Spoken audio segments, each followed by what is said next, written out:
Welcome back to the podcast, everybody. Thanks you for tuning in. If y'all would like to go ahead and hit that subscribe button, y'all can leave any comments for any questions you've got. We've got probably going to be another permanent co-host on here with me and Sean. Last time y'all met Sean, we got Drew Earl here. Today he's another Bama fan, so we got two Bama fans now on the podcast, which is Overloading.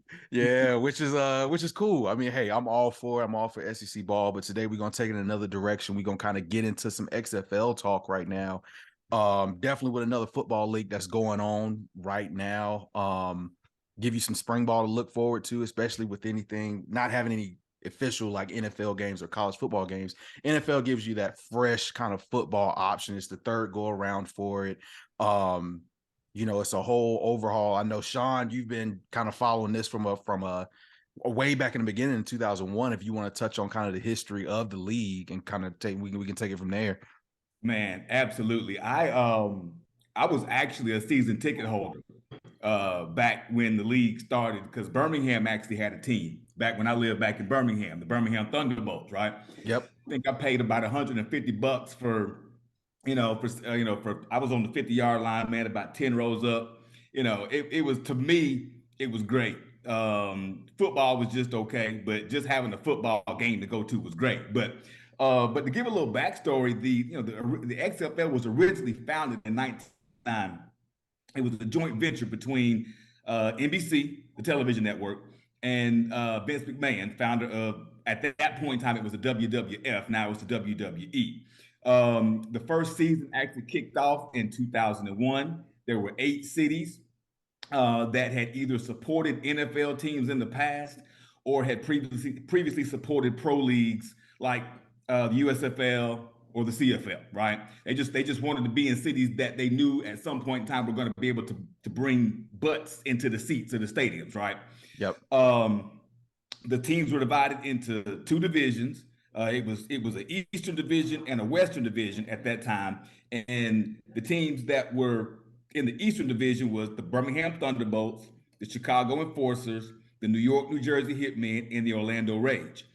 I'm sorry, that was the West. In the East, it was, I'm sorry, opposite. It was the West was the Las Vegas Outlaws, the Las Vegas Extreme, the Memphis Maniacs, and the San Francisco Demons out Yep. West. The Demons ended up playing the championship game. They called it the $1 million game because whatever team won that championship got to split $1 million. And I think it kind of broke down to about 25 grand extra as a bonus per player on the winning team. You know what I mean? Right. Um, but it was, man, as a fan, I thought it was cool. It was something to do. The first week, opening week, was great for TV ratings. Of course, NBC was a part owner of the league, so games were televised on NBC, TNN, which I think was Turner Yep. Network Yep. out of Atlanta, and there was another network, but games were televised on 3 networks. Um, Typically, I think it was 2 games on a Saturday, 2 games on Sunday. I think they may have run like a Thursday night game or something like that. Mm-hmm. Every once in a while, kind of mix it up. Yep. But as far as the ratings are concerned, TV ratings, man, they drew a 9.5 on the Nielsen rating, which was very, very high in week 1. Right. And there was a lot of optimism after week 1 because the XFL actually drew more eyeballs than the Pro Bowl did that year, Yeah. And a lot of optimism. Week number 2, those ratings they got cut in half, which at a 4.6 was still acceptable for NBC. But the problem is those ratings just continue to dive, man. They continue to dive. The quality of the football at that point in time was really just subpar. It really was. That excitement that everybody had with having spring football, I think it Yeah. wore off after week number 2, and honestly, the league just never recovered. You know what I mean? And toward the end there, NBC said, "Hey, they had a 2-year commitment. They broke it off because I think they lost about $30 million Mm-hmm. in those 10 weeks. Vince McMahon and the WWF lost about $30 million. Vince wanted to keep it going, but NBC was like, "Nah, bro, we're out. You have to find somebody else to televise these games." And he didn't really have anywhere else to go because the product wasn't much good, and that pretty much led to the demise of the first installment of the XFL. Yeah. Yeah. I never really thought it was going to try to come back, but it did. So, but again, as a fan, it was cool. They had, if I recall, I think the XFL actually introduced the Skycam, Mm-hmm. you know, the camera that the NFL is using right now that kind of hovers above the playing field. Yep. They had the cheerleaders were kind of scantily dressed, you know what I'm saying, on the Mm-hmm. sidelines, doing all the little, wiggling stuff like that the NFL cheerleaders wasn't really doing, Yeah. They Yeah. had everybody was mic'd up. You know what I'm saying? I think it was Yeah. the first time players were like legit like mic'd up. So there were some elements of it back then that were really cool that the NFL has actually adopted today. But I just don't think the football was good enough. You know what I Right. mean? Right. They just struggle. And then you have, installment number two, that was back around 2000. Yep. Yep. And I think Vince kind of learned from his previous mistakes. Mm-hmm. And the second go around, I actually think it was a better product. He had more time to get it launched, right? Yes. He corrected some mistakes. He made it more about football and not so much about theatrics, right? Yep. Because that first XFL was nothing more than just like wrestling on the football It field. was a You know what show. I mean? It was a Right. production. It was a show. Yeah. It was a show, right? Yeah. So he focused more on football, but then of course, COVID hit and they were 5 weeks into that second season. Mm-hmm. COVID hit, and just like the NFL and basketball, everybody else, they Blew it up. suspended play. Yep. They didn't play long enough to sustain anything, so they had to fold again, Yep. And so The Rock and Danny Garcia came in for about 15 million, bought the XFL from Vince McMahon. They were in bankruptcy. It is what it is today, Yeah. I've been watching. The football is still okay, but Mm-hmm. if you ask me, it's worth watching. It's worth a watch with Right. no other football available. Right. And I think my thing with it right now is, especially in this day and age where after you kind of phase out of the NFL, if you're a young player in the NFL and you're on that bubble to make a roster, this is now giving a lot of those players another avenue to go between this, which is the XFL, and I think the other one, what is the USFL? USFL. Yeah, Mhm. between those two, that gives you another chance to showcase what you can do. I mean, I think that season that got canceled, you see a lot of guys, even when this past season with the Panthers, PJ Walker, that's where he kind of got he had a couple of starts last season that kind of showed he got to get your name out there. And it kind of gives them that second kind of avenue to go to kind of get your way back into the league with some high performance play. Right. I think that's important, though, because I think that's important. When you think about other leagues, like the NBA has a G League. Yep. They have a developmental league that says that, hey, if you're not good enough to make the NBA, this is where you should go. Yep. And now the G League is almost turned into a new outlet for college players, high school players. Yeah. So I think if the XFL can get to that avenue with the NFL, it's going to blow up in ratings. But it does need that backing, true backing from the NFL to say, hey, we're going to boost this up because this is our developmental league. And it's shown that. We got a lot of players that have potential to get back into the league, and same thing vice versa. Yeah, I actually think that even though they won't admit it, I don't know if you guys remember the Alliance of American Football. That was a league that was out, that was running kind of parallel with the second installment of the XFL. Right. Their whole mission was to become that developmental league for the NFL. You know what I'm saying? And the NFL really wasn't interested in it because of health insurance. I think that was the biggest thing was the health insurance component. One thing that's really cool about the XFL today is the league actually provides health insurance to all of its players. You know what I'm saying? Kind of like if you're on your job, you get your health insurance, 401k, benefit package, something like that. Right. The XFL is actually doing that for the players, and that's kind of new, and that's kind of helping these players. If they get injured, whatever the case may be, they can go to the doctor. They can get, they're playing in a very dangerous sport. And health insurance is very important. It's also very expensive, but The Rock and Danny Garcia did figure that part out and make sense for the players. Which is huge, though, because I was watching some of these games last week, and some of these hits aren't NFL hits. It's a little bit more rough out there, so you understand the rule changes. It's not the same as the NFL. It is a different game. It's a little bit more built for the fans. The fans want to see some of these hard-hitting plays, some more offensive stuff, some more scoring opportunities. So kind of, the rule changes with the NFL is going to be huge. We kind of talked about how the NFL has already adopted some of the rules that XFL used to have. Some of the rule changes now are just amazing. I really love it. So Yes. that's crazy when you look at that and comparing the two. Definitely. And it's making it more exciting.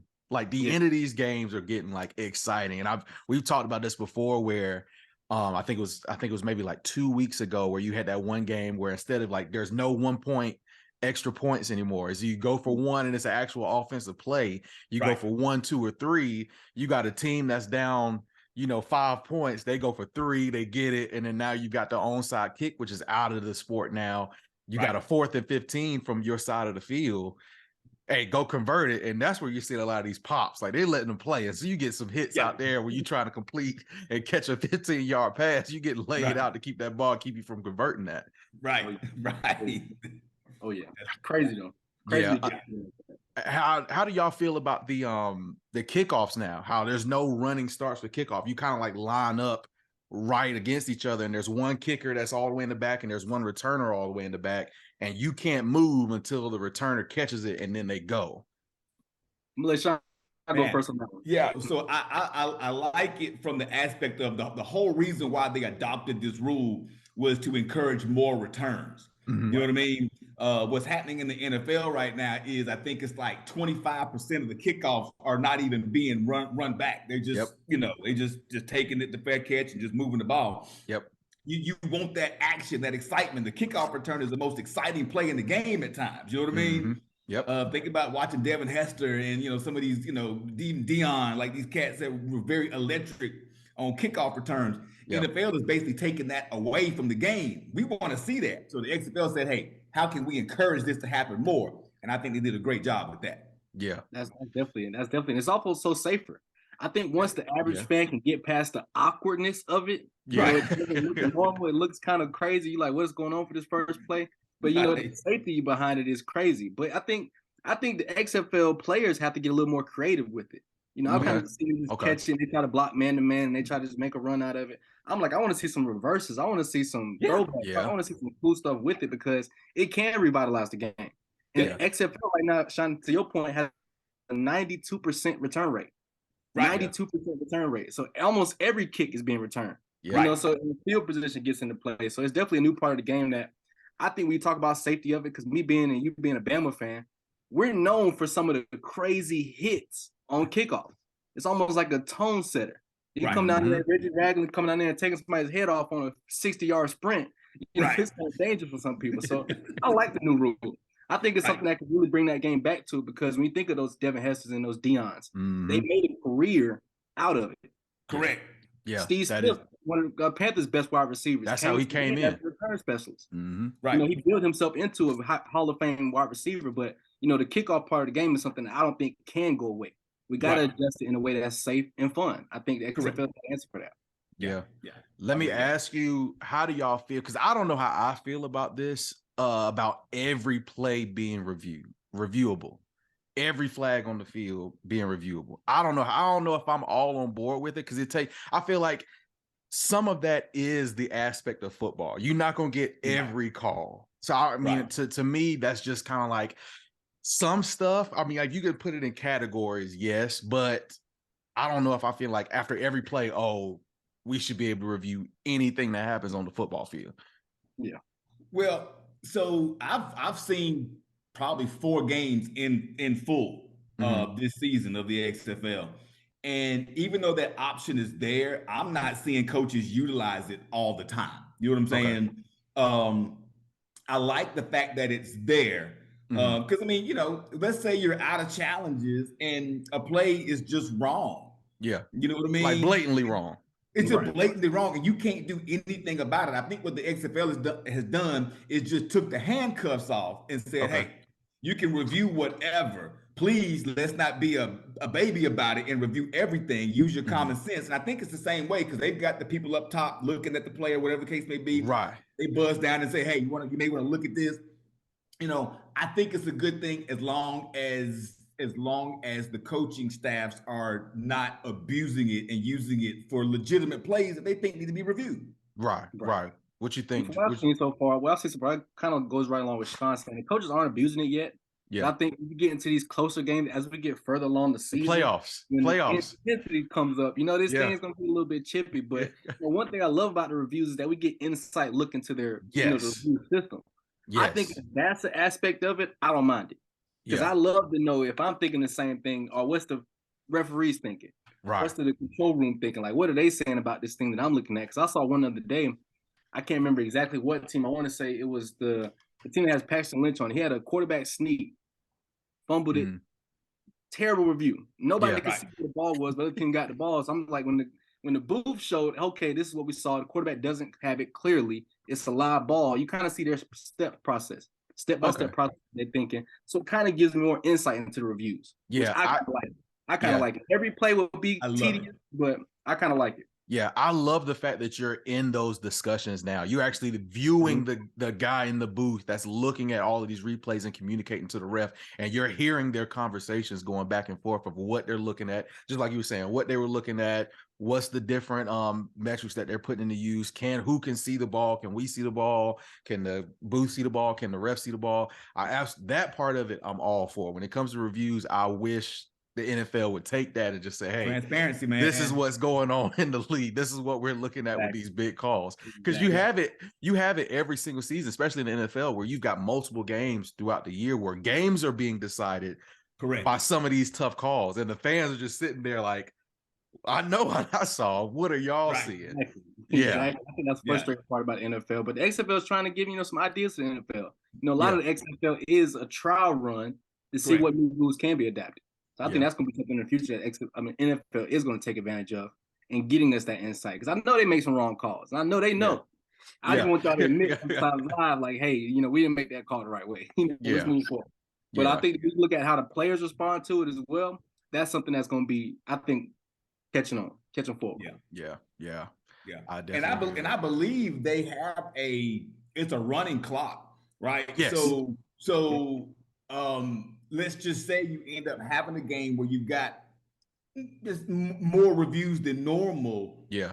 The game is still sped up. So you ultimately end up still watching the game in the same amount of time you'd watch an NFL game in. Right. You got more reviews in, which means the game was called correctly, or the game was called better. Yep. But you got it all done in the same amount of time you're gonna get an NFL game in, kind of focus on the quality aspect of it, the transparency aspect of it, which I think is just really huge for the XFL. Yeah. I'm all for it. Go ahead. Also, to kind of wrap that up a little bit, a lot of these rule changes are the purpose to grow the game. They're saying, how can we grow the game on all levels? So a lot of these changes might not be something the NFL takes on. But what if we can make one little change to high school?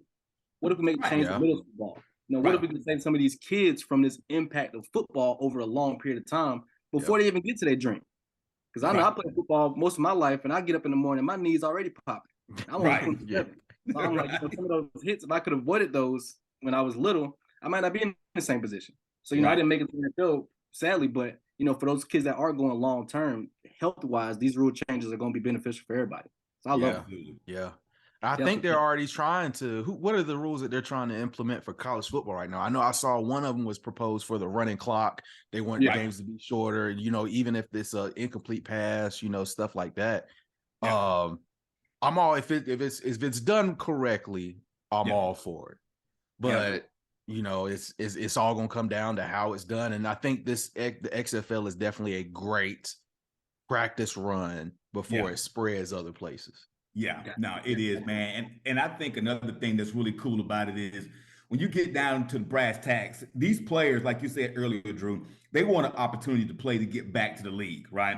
They're not making a whole lot of money, right? I think the salary and compensation piece, I think the pay structure is, again, health insurance costs are covered by the league. I think starting quarterbacks can make up to $495 a year.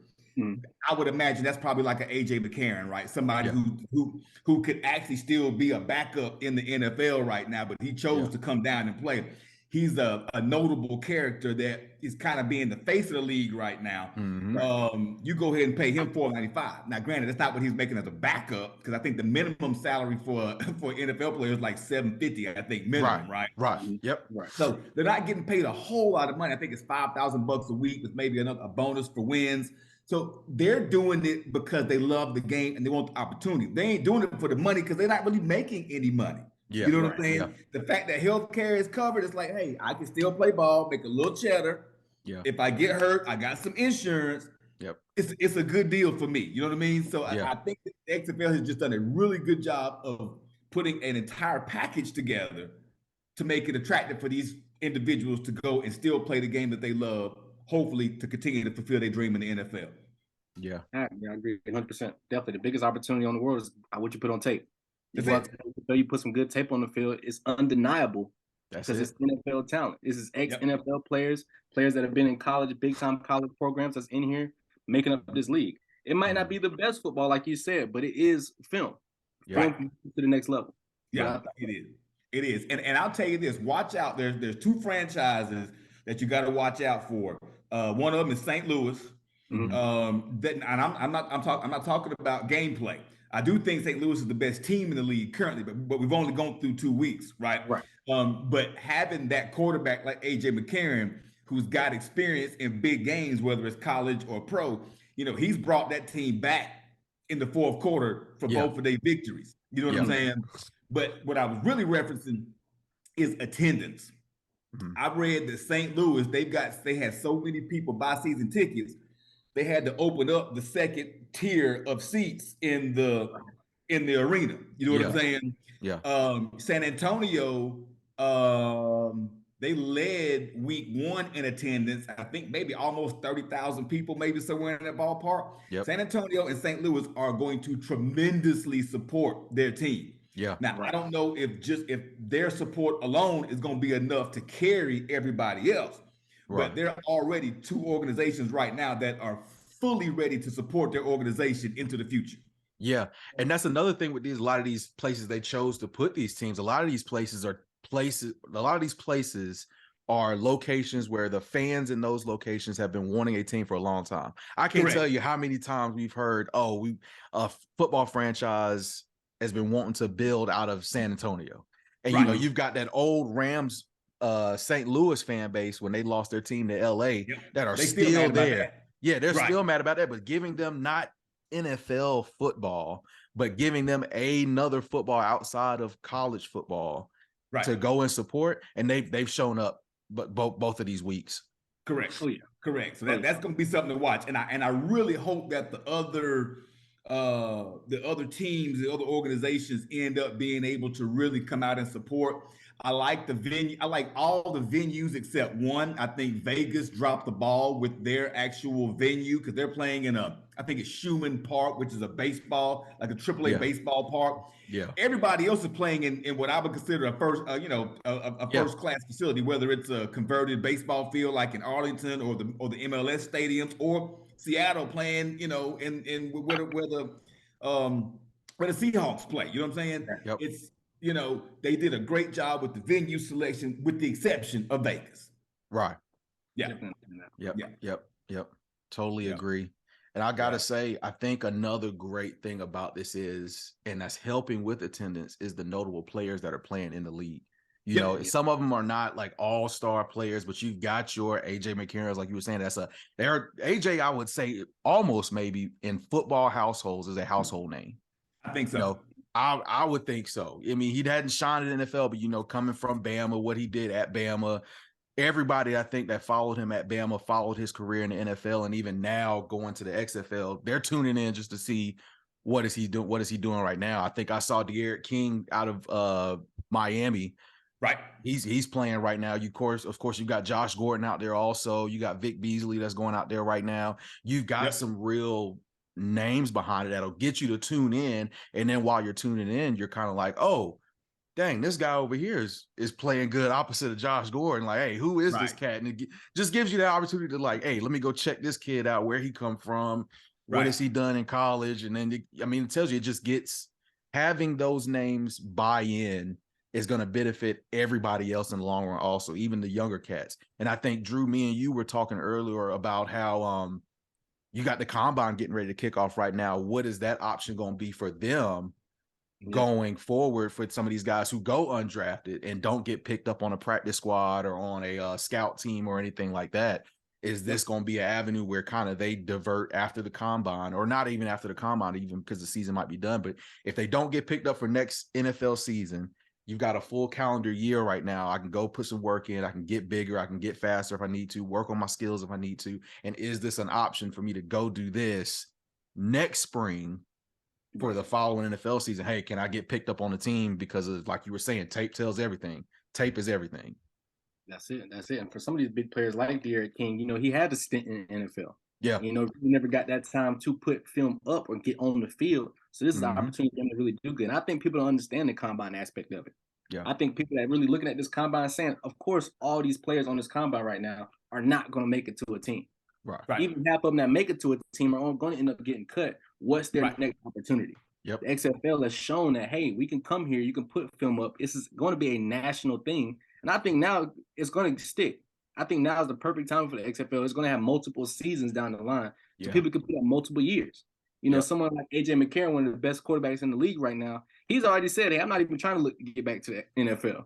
I just want to come out here and play for my kids so they can see me on the field.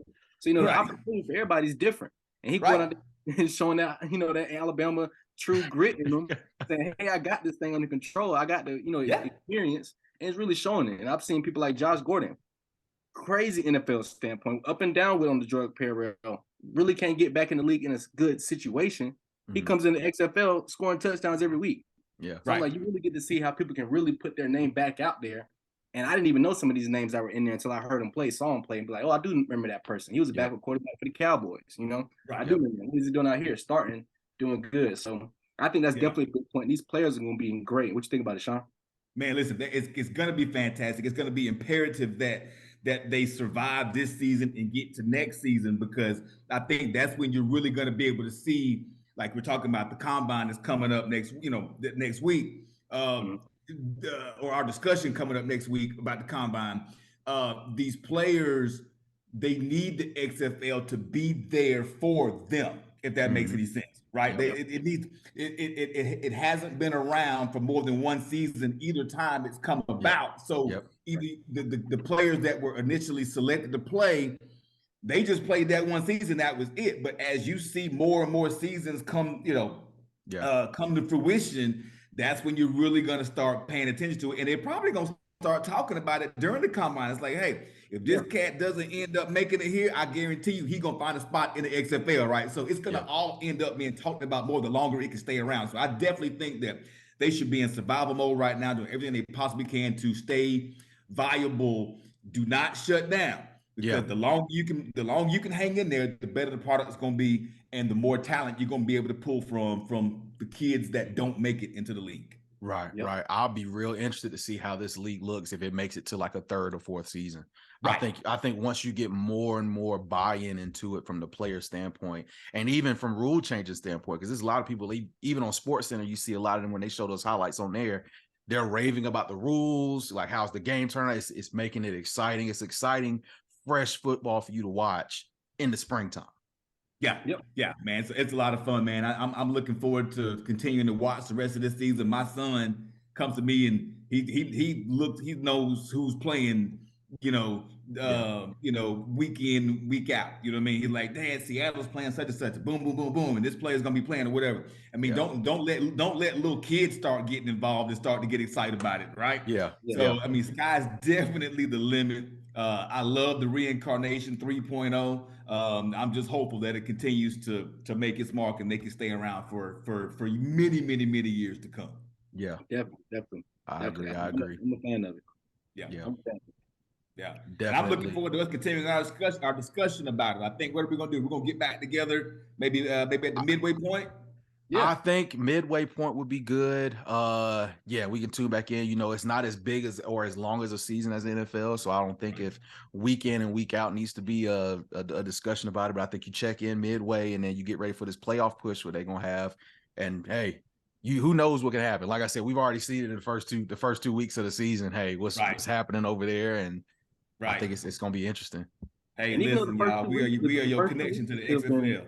The first 2 weeks have been something that's been even them getting themselves back in the things, because not that they have a long off season. Their off season was quick. Their camp was quick. Their product on the field is still a little bit sloppy. It's not straight to the point. So by week 4, week 5, we might be seeing a whole different type of game being played. Yeah, Not adjusted to everything. I think it's going to be interesting as we go by. And then only half the league make it to the playoffs is going to be something that's going to definitely intensify in the next few weeks. Yeah, no doubt. I definitely agree. Yeah, so I'm looking forward to continuing the discussion, gentlemen. Oh yeah. Yeah. Well, I think that's a good stopping point right there. Thank everybody for tuning in. If y'all got any questions for any of the three of us, leave them in the comments below. Go ahead and hit that subscribe. We're going to really get going forward with more videos getting posted. I think we're going to get into it next week. We got the combine going on this weekend, kind of get out there and talk about some of these big topics that's going on. You know, you got the big, I don't know why, controversy right now with Bryce Young and his size and weight. I don't get it. I mean, but hey, it's a because he does. Because Bryce Young is when it comes to his height and weight. He's on the football field. Hey, I just hope somebody misses on him. I want to see somebody miss on him. I want to see somebody skip him and he proving the people wrong because I think he's got all the packages. But this combine is going to be amazing. Who's one player outside of the top players that everybody's been talking about that y'all would say y'all excited to see? Oh man, I'll be honest with you. There's been a lot of discussion about what's the quarterback from Florida. Sorry, Anthony Richardson. Anthony Richardson. I like him. For some reason, he's creeping up the draft boards. I don't know why. I'm gonna be watching just to see. Yeah, I got to see him throw because I don't. He just didn't show it to me. I get it. He didn't show it to me. I mean, he got legs, he can move, but he didn't show it to me. He's not an NFL quarterback, in my opinion. I want to see him do it in the combine. I got you, man. What do you think? Who one player you excited about? Man, I'm not so worried about players. I want to see a group. I want to watch this receiver group at the combine. I want to know who's going to be the guy to step out of the pack and be the top two receivers that are going to be like, hey, you can't miss on these guys and are going to make that kind of impact next season in the NFL that a Chris Olave kind of did. You know, you got what was Garrett Wilson with the Jets. Who's going to be the guy in this group? Because right now I don't know if there is one, so to speak, that's like shouts. Like every year there's been a guy in the receiver room that's like, this is the guy everybody's going to pick. Top five. Right? Yeah. You never know. I can't miss. You can't miss. And in this group, I don't know if I see one, so to speak. So I think I got one, which is the player I'm excited to watch on there, which is kind of following the Jamar Chase path and kind of different aspect. Jamar Chase took out his last season. When you think about Jackson Smith and Jigba, he missed last season due to injury. Right. I think talent-wise, he has all the check marks. Because we haven't seen him in so long. I think it's going to be something to watch. So I'm ready to see what's going to put up there because I think that's going to really boost his draft stock. I think he's the receiver that can overcome all the others. But I'm excited for him. I mean, we have a great definitely next week. So I'm definitely excited to talk about it. I'm definitely excited to watch the combine this weekend, all 4 days of it. So it's definitely going to be interesting this time. Definitely. Well, thank everybody for viewing. Please come back next week. Hit that subscribe, hit that like, leave a comment. We'll definitely get to your questions if you leave any. And we'll catch y'all next time. Hey, sounds good, man. Enjoyed it, gentlemen. Yeah. Definitely. Peace.